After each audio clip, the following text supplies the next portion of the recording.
జై శ్రీమన్నారాయణ. ఈ ఈ బాణాసురుడు నిన్న చెప్పుకున్న ఘట్టంలో తల్లి సహాయపడ్డది, పారిపోయాడు కోటలోకి. శంకర భగవానుడు ఏమన్నాడు, నేను వాడికి వరం ఇచ్చా కదా, నేను రక్షణగా ఉన్నంతకాలం కోట బయట వాడు పడిపోవటానికి వీల్లేదు కాబట్టి అటువంటి వరాన్ని ఇచ్చాడు కదా, నేను ఎప్పటికీ వాడికి రక్షకుడినే, నేను రక్షకుడిగా ఉండగా వాడు మరణించాడు అనే మాట రాకూడదు, నేను భక్త వశంకరుడు కాబట్టి నీవే తగిన విధంగా వానికి శిక్ష వేయాల్సిందని ప్రార్థించాట. శివకేశవులు అంటే వేరు కాదు కదా, ఒకటే ఉన్న బ్రహ్మ పదార్థం. ఆ బ్రహ్మ పదార్థమే రెండుగా కనిపిస్తోంది మనకు. కాబట్టి ఆ రోజున కృష్ణ భగవానుడు ఏమన్నాడు, కరములు 4 సిక్కంబరి మార్చితి వీడు నీదు భక్తులకు అగ్రేసురుడై పొగడుంది జరా మరణాది భయంబు దక్కి మనునిట మీదన్. ఈ కృష్ణ భగవానుడు ఏం చేశాడు, పరమేశ్వర సంకల్పాన్ని అనుసరించి ఈ బాణాసురునికి ఉన్న ఈ బాహువులలో 1000 చేతులు కదా వాడికి, బాణాసురుడికి, అందుకని ఆ చేతులను ఏం చేశాడు, ఆ బాహువుల్ని ఆ భుజాల దగ్గర 996 ఆ బాహువుల్ని తన సుదర్శన చక్ర ధారలతోటి ఖండించేశాడు. 4 చేతులను మాత్రం వదిలేశాడు, 4 బాహువులే ఉంచాడు ఈ బాణాసురుడికి. 1000 చేతులు ఉండబట్టి కదా వీడు ఇటువంటి తిక్కతిక్క పనులు చేస్తున్నాడని 996 చేతులను తెగ నరికేసి 4 చేతులు వదిలేశాడు.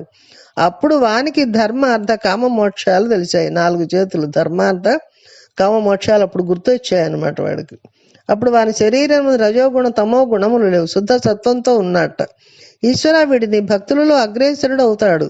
బాణాసురుడు అంటే గొప్ప శివభక్తుడని చెప్పుకుంటారు. ఎక్కడైతే అసుర సంధ్య వేళలో ఈ బాణాసురుని చరిత్ర, ఉష అనిరుద్ధుల చరిత్ర చెప్పుకుంటారో అక్కడ విజయాలు సంభవిస్తాయి. అందుకని వీనిని 4 చేతులతో నేను వదిలేస్తున్నాను. నీ పరివారంలో వీడు చాలా గొప్పవాడవుతాడు, ఇక ఎప్పుడు ప్రమాదంతో కూడిన ప్రవర్తన వీడి యందు ఉండదు అని ఆ రోజున కృష్ణ భగవానుడు వరం ఇచ్చారట. శంకరుడు కూడా పరమ సంతోషాన్ని పొందారట. ఇప్పుడు బాణాసురుడు పరమశివుని పరివారంలో చేరిపోయాడు కాబట్టి ఇప్పుడు వాడు కైలాసం బయట కాపలా ఉండాలి, శంకరుడు కైలాసంలో కూర్చోవాలి. ఇప్పుడు అతను తన సహజ స్థితిని గుర్తించాడు. సంతోషంగా శంకరుడు కైలాసాన్ని చేరుకున్నారు స్వామివారు. బాణాసురుడు తన కోటలోకి వెళ్ళి అనిరుద్ధుడికి ఉషాదేవికి వివాహం చేశారు. వారికి వస్త్రాలు, ఆభరణాలు ఇవన్నీ బహూకరించి ఉషా అనిరుద్ధులను కృష్ణ పరమాత్మతో ద్వారకా నగరానికి పంపించేశాడు. ఈ విధంగా ఉషాపరిణయం అనే ఘట్టము ఎన్నో రహస్యాలని మనకి చెబుతూ ఉందన్నమాట. శ్రీకృష్ణుని విజయంబగు నీ కథ బటించిన వారలెప్పుడు జయముంగైకొని ఇహపర సౌఖ్యము లా కల్పోన్నతి వహింతురు అవనీనాథ. ఎవరి ఉషాపరిణయం అనే ఘట్టాన్ని వింటున్నారో, ఎవరు పరమశివుడు అంతటి వాడిని తమ కింకరుడిగా చేసుకున్నాడో, ఎవడకు చిట్ట చివరికి తుదకు 4 చేతులతో పరమశివునికే కింకరుడు అయ్యాడో, కృష్ణుడి విజయానికి పొంగిపోయిన వాళ్ళు ఎవరు ఉంటారో, కల్పాంతం వరకు ఎవరు ఈ బాణాసుర కథను వింటున్నారో, ఈ శ్రీకృష్ణ విజయాన్ని వింటూ ఉన్నారో, ఆయన నామం ఎవరు చెబుతారో వారికి సమస్త విజయాలు చేకూరుతాయి. వాళ్ళకి ఓటమి అనేది సంభవించదు. జయము కావాలి అనుకునే పరిస్థితులలో ఈ ఉషా పరిణయ ఘట్టాన్ని, ఈ బాణాసుర ఘట్టాన్ని ఒకసారి పారాయణ చేసుకొని బయలుదేరుతూ ఉంటారట. ఇది ఎంత గొప్ప ఆఖ్యానమని చెప్తూ ఉన్నారు మనకి. జై శ్రీకృష్ణ పరమాత్మనే నమః. జై శంకర భగవాన్కి జై. జై శ్రీమన్నారాయణ. ఇక్కడ నృగ మహారాజు చరిత్రము. నాకురుత్వం, మృగ కాదు, నాకురుత్వం, నృగ మహారాజు చరిత్రము. దీంట్లో మనకి సాంబుడు, ప్రద్యుమ్నుడు, కృష్ణ పరమాత్మ పిల్లల కథలు కూడా వస్తూ ఉన్నాయి. దీనిలో చాలా గొప్ప రహస్యం ఉంది. ఈ కథలో కూడా ధర్మం అనేది ఎలా ఉంటుందో, ధర్మ సూక్ష్మం ఏంటో మనకు అర్థం అవుతుంది, తెలుసుకోగలుగుతాం. ఈ కృష్ణ పరమాత్మ అంతఃపుర ఉద్యానవనంలో చాలా లోతుగా ఉన్న ఒక బావి ఉందిట. బావి నూయి కూడా అంటారు దాన్ని, నూతి, అట్లా అనమాట. ఆ బావి ఉన్నది, లోతు, చాలా లోతు ఉందన్నమాట, అది కనిపించదు చివర. ఆ ఉద్యానవనంలో ఈ కృష్ణ పరమాత్మ కుమారులైన ప్రద్యుమ్నుడు, సాంబుడు, వీళ్ళంతా కూడా, మిగతా పిల్లలందరూ కూడా, వాళ్ళ పేర్లు లేవు, అందరు కలిసి విహరిస్తూ ఉన్నారు. వాళ్ళకి చాలా అలసట కలిగిందిట. అట్లా విహరిస్తుంటే వాళ్ళకి చాలా దాహం వేసింది. ఈ దాహం తీర్చుకోవడం కోసమని కొంచెం నీళ్లు తాగితే బాగుంటుంది అనుకున్నారట. అక్కడ బావి ఉంది కదా, ఆ బావిలోకి తొంగి చూశారట. అందులో ఒక పెద్ద ఊసర వెళ్ళి ఒకటి పడి ఉంది.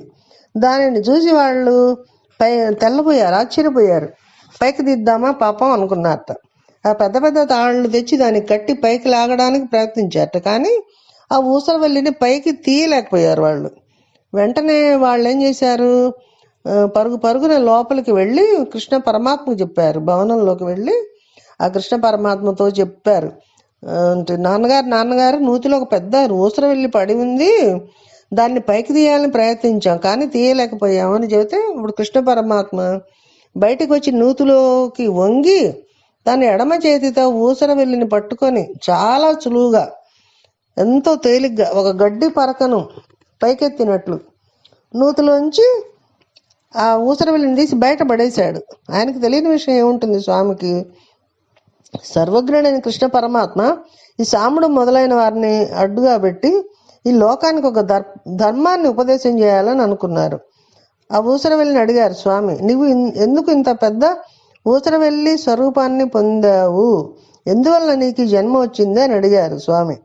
అప్పుడు ఆ ఊసరవెల్లి ఆయనకు నమస్కారం చేసి ఇలా చెప్పింది, ఏ నిక్ష్వాకు తనూజుడన్ నృగుడు నానే పారు భూపాలుడన్ దీనవ్రాతమునర్తి బ్రోచుచు ధరిత్రి నాయకుల్ కొల్పి సమ్మానింపన్ జతురంత భూభరణ సామర్థ్యుండనై సంతత శ్రీ నిండారిన వాడ నుల్లసిత కీర్తి స్ఫూర్తి వెళ్ళగన్.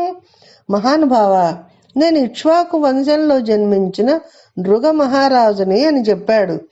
అంటే శ్రీరామచంద్రుడు జన్మించిన వంశం ఏదైతే ఉందో ఆ ఇక్ష్వాకు వంశంలో జన్మించినటువంటి వాడనమాట నృగు మహారాజు. నృగు మహారాజు రాజ్యాన్ని ఎంతో ధర్మాత్ముడై పరిపాలిస్తూ ఉన్నాడు. ఆయన పరమ ధర్మాత్ముడు అని చెప్తూ ఉన్నారు. ఆయన చేయని పుణ్య కార్యం అంటూ లేదుట. ఆయన ఒక చోట భాగవతంలో తనే చెప్పుకున్నట, నా గురించి నేను చెప్పుకుంటే ఆత్మహత్య చేసిన పాపం వస్తుంది, కాబట్టి నేను చెప్పుకోకూడదు. కానీ కృష్ణ, ఓ పరమాత్మ, ఈ భూమి మీద రేణువులను, ఇసుక రేణువులను, ఆ ధూళి కణాలని కూడా లెక్క పెట్టవచ్చునేమో, కానీ నేను చేసిన దానాల్ని లెక్క పెట్టలేరు అని చెప్తూ ఉన్నాడు ఆయన. అన్ని దానాలు చేశాను, గోదానం, హిరణ్యదానం, పుస్తకదానం, నువ్వుల దానం దగ్గర నుంచి నేను చేయని దానాలంటూ లేవు. ప్రతిరోజు బ్రాహ్మణులకు గోవులను దానం చేస్తూ ఉండేవాడిని. అలా దానం చేస్తున్నప్పుడు ఒక విచిత్రమైన సందర్భం వచ్చింది. అలా సందర్భం ఒకటి ఏర్పడింది స్వామి. ఒకనాడు నేను ఒక గోవును కశ్యపుడు అనే ఒక బ్రాహ్మణునికి దానం ఇచ్చాను. ఈ జాగ్రత్తగా వినాలి మనం ఈ కథని. ఒకనాడు ఏం చేశాడు ఈ నృగు మహారాజు, కశ్యపుడు అనే ఒక బ్రాహ్మణుడికి ఒక గోవును దానాన్నిగా ఇచ్చాడు. ఆ కశ్యపుడు ఏం చేశాడు, ఆ గోవును తీసుకెళ్లి తన పెరటిలో కట్టేసుకున్నాడు. ఈ మరుసటి రోజు ఆ గోవును పచ్చిగడ్డి మేయడం కోసమని ఆవులను కూడా వదులుతారు కదా అట్లా పొలాల్లోకి, ఆరు బయటికి. ఈ గోవును కూడా వదిలితే పచ్చిగడ్డి తింటుందని ఆ గోవు ఏం చేసింది, తప్పించుకొని అలవాటు ప్రకారం అంతకు పూర్వం తానుండి మహారాజు గారి ఈ ఆవుల మందలోకి వెళ్ళిపోయింది. ఆ గోవు తప్పించుకొని కశ్యపుడి దగ్గర నుంచి ఈయన వదిలేయంగానే గడ్డి మేయటం కోసమని ఈ గోవు ఏం చేసింది, తప్పించుకొని అంతకుముందు తాను ఎక్కడ ఉండేదో మహారాజు గారి ఆ గోవుల ఆల మందలోకి వెళ్ళి కలిసిపోయిందిట. ఈ రాజుకు తెలియదు ఈ విషయం. తాను దానం చేసిన గోవు మళ్ళీ వచ్చి తన మందలో కలిసిపోయింది అనే విషయాన్ని ఆయనకు తెలియదు. ఎందుకంటే దానం ఇవ్వాలి అనగానే వాళ్ళు ఆవులను తెచ్చిస్తారు, అక్కడ కాపలా కాసేవాళ్ళు గోపాలకులు ఈ ఆవుల్ని ఈయన దానం ఇస్తూ ఉంటాడు. అందుకని ఈయన పాపం ఆ సంగతి తెలుసుకోలేకపోయాడు. ఈ రాజు అంత దానాలు చేసిన వాడు, అంత ధర్మాత్ముడు, తెలుసుకోలేకపోయాడు. గుర్తించలేక మరుసటి రోజు అదే ఆవుని వేరొక బ్రాహ్మణునికి దానం చేశాడు. చూడండి, అది విధి విలాసం మరి ఏమనుకోవాలి దాన్ని. ఆయన పాపం ఈ దానం చేసిన ఆవు తన మందలో కలిసిపోయిందని తెలుసుకోలేక అదే ఆవును ఇంకొక బ్రాహ్మణుడికి దానం చేశాడు. మరుసటి రోజు వేరొక బ్రాహ్మణుడు ఈ ఆవును తీసుకొని వెళ్ళిపోతున్నాడు, తోలుకొని ఆవుని. ఈ కశ్యపుడికి పాపం ఆయన తన దానం పుచ్చుకున్న ఆవు ఒకే ఒక జీవనాధారం ఉన్నది. ఆ ఆవు కనిపించట్లేదు. ఆ ఆవు కోసమని అంతకుముందు దానం పుచ్చుకునే కశ్యపుడు ఈ బ్రాహ్మణుడు వెతుకుతూ ఉన్నాడు. అప్పుడు వెతుకుతూ ఉంటే ఈ మరుసటి రోజు దానం పుచ్చుకున్న బ్రాహ్మణుడు ఈ ఆవును తీసుకొని వెళుతున్నాడు కదా, ఈ కశ్యపుడు ఆ బ్రాహ్మణుడి దగ్గరికి వెళ్ళి, ఇది నా ఆవు, ఈ నృగమహారాజు గారు నాకు దానిని దానం చేశారని చెప్పాడు. అప్పుడు ఈ బ్రాహ్మణుడు ఏమంటున్నాడు, నేను ఇప్పుడేనయ్యా ఈ ఆవును దానం పుచ్చుకున్నాను, నువ్వు ఎప్పుడో పుచ్చుకున్నాను అంటున్నావు, నేను ఇప్పుడే పుచ్చుకున్నాను, నేను గోవును దొంగిలించేవాడిని కాదు, నేను ఇప్పుడే ఈ రాజుగారి దగ్గర గోవును దానం తీసుకొని వెళ్తున్నాను, కాబట్టి ఈ గోవు నాది అన్నాడు. అంటే లేదు లేదు ఇది నాది అన్నాడు కశ్యపుడు. ఇద్దరి మధ్య పెద్ద గొడవ బయలుదేరింది. ఇద్దరు కలిసి ఏం చేశారు, ఈ గొడవ వచ్చినప్పుడు రాజుకి ఏదో దానం ఇచ్చింది, అందుకని ఈ రాజును అడుగుదామని ఆయన దగ్గరికి వెళ్ళారు అనమాట. ఈ రాజుగారిని అడిగి సమస్య తీర్చుకుందామని ఆయన దగ్గరికి వెళ్ళారు. వెళ్ళి రాజుగారితో అన్నాడు, అయ్యా ఈ గోవుని ఇంతకు పూర్వం నువ్వు నాకు దానం ఇచ్చావు, అది నీ ఆవు మందలో కలిసిపోయింది, నీవు మళ్ళీ ఈ బ్రాహ్మణునికి నా ఆవునే దానం ఇచ్చావు, కాబట్టి నా ఆవును నాకు ఇప్పించు అని చెప్పేసి ఈ కశ్యపుడు ఈ రాజుగారిని నృగమహారాజుని అడుగుతున్నాడు.